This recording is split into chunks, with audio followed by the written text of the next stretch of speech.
The farther we go, the darker it gets. Beyond the familiar planets, beyond the light of the inner solar system, lies a world where sunlight fades, and something else takes over. A planet of deep blue storms. A place where winds move faster than sound. A world so distant, it feels almost disconnected from everything we know. From afar it looks calm.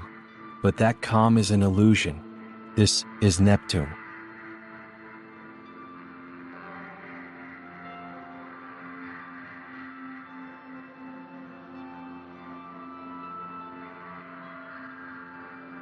Neptune is the outermost major planet of the solar system. It orbits the Sun at an average distance of about 4.5 billion kilometers. At that distance, sunlight is weak. Only about 1/900th of the sunlight that reaches Earth arrives at Neptune. Daylight exists, but it is dim, faint, cold. A year on Neptune lasts 165 Earth years.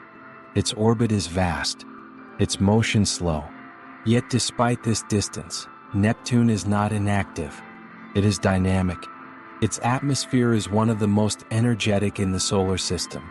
This contradiction defines Neptune. Far, but powerful. Cold, but active. Neptune has the fastest winds in the solar system. Wind speeds can exceed 2,000 kilometers per hour, faster than the speed of sound. These winds drive massive storm systems. Clouds move rapidly across the planet. Jet streams circulate energy. But this raises a question. Where does the energy come from? Neptune receives very little solar energy. Yet its atmosphere is extremely active. The answer lies within. Neptune emits more than twice the energy it receives from the Sun. Internal heat drives atmospheric motion. This heat source is not fully understood, but it powers the most extreme weather known. During its flyby, Voyager 2 observed a massive storm, the Great Dark Spot, similar in scale to Jupiter's Great Red Spot, but different in nature. It appeared as a dark region in the atmosphere, a high-pressure storm system. But unlike Jupiter's long-lived storm, Neptune's Great Dark Spot disappeared. Later observations revealed new storms forming and fading. Neptune's storms are transient. They form quickly. They evolve. They vanish. This makes Neptune unpredictable, a dynamic world in constant change. Neptune has been visited only once. The spacecraft Voyager 2 flew past in 1989. It provided the only close-up data we have. Images, measurements, observations. Everything we know about Neptune comes from that brief encounter and distant telescopes. Voyager 2 revealed active atmosphere, ring system, multiple moons. But it also revealed how little we know.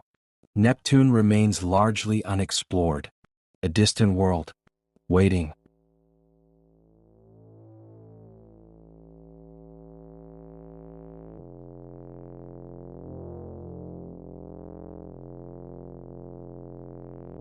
Neptune is often grouped with the gas giants, but like Uranus, it belongs to a different class, an ice giant.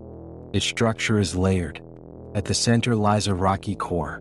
Above it, a vast mantle composed of water, ammonia, and methane under extreme pressure. These materials do not behave like familiar substances. They exist in supercritical states, neither liquid nor gas in the conventional sense. Above the mantle lies the atmosphere, a relatively thin outer layer compared to the planet's total radius. This structure is different from Jupiter and Saturn.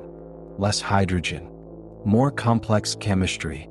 Understanding Neptune helps define what an ice giant truly is. Despite its distance from the Sun, Neptune is active, very active. It emits more than twice the energy it receives.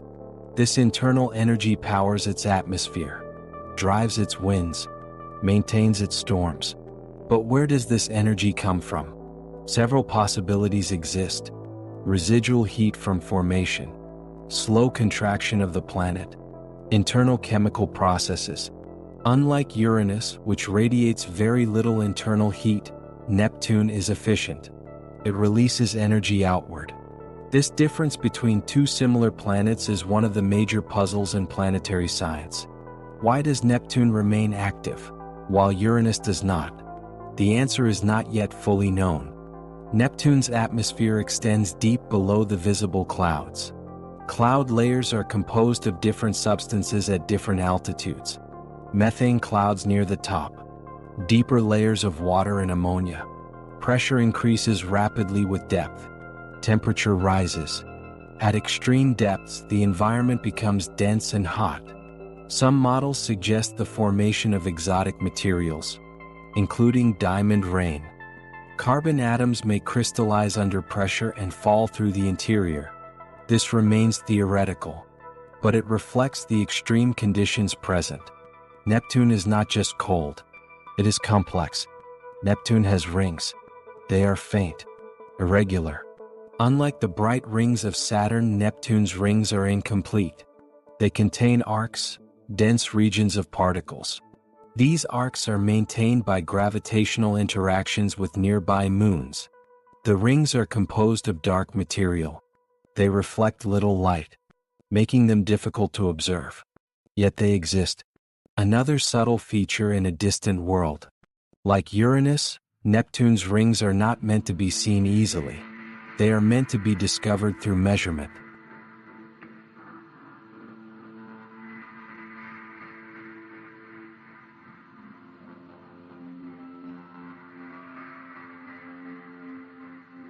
Neptune's most important moon is Triton.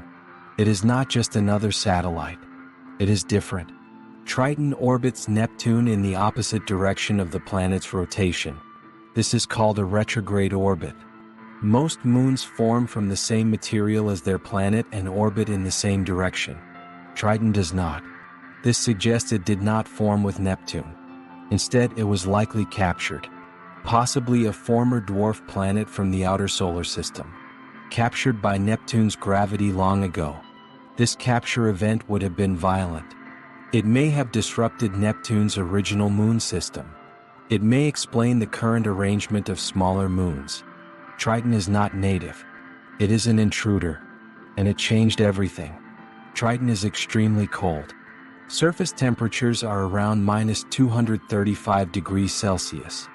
One of the coldest places in the solar system. Yet it is active. During the flyby of Voyager 2, plumes were observed rising from its surface. These are not volcanic eruptions of molten rock. They are cryovolcanoes. Instead of lava, they eject nitrogen gas and icy particles. Driven by internal heat and surface processes. Sunlight warms the surface slightly, causing nitrogen ice to sublimate. Pressure builds. Gas escapes through vents, forming plumes that rise kilometers into space. This activity indicates that Triton is not dead. It is evolving. The capture of Triton likely reshaped Neptune's entire system. Before Triton, Neptune may have had a more regular moon system. After capture, gravitational interactions would have destabilized those moons. Some may have been ejected, others destroyed. Fragments may have formed the current ring system. This would explain why Neptune's rings are faint and irregular, and why its remaining moons are smaller and scattered. Neptune's system is not original. It is the result of a major event, a restructuring, a reset. Understanding this helps scientists understand how planetary systems evolve after disruption. Neptune is distant, difficult to observe, rarely visited, but it is important. Ice giants like Neptune are common in the universe. Many exoplanets fall into this category. Understanding Neptune helps us understand those distant worlds. It also shows that planetary systems are not fixed. They change. They evolve. They can be reshaped by single events. Neptune is not just a planet at the edge of the solar system. It is a model, a reference, a system that reveals how complexity emerges, even in the coldest, darkest regions.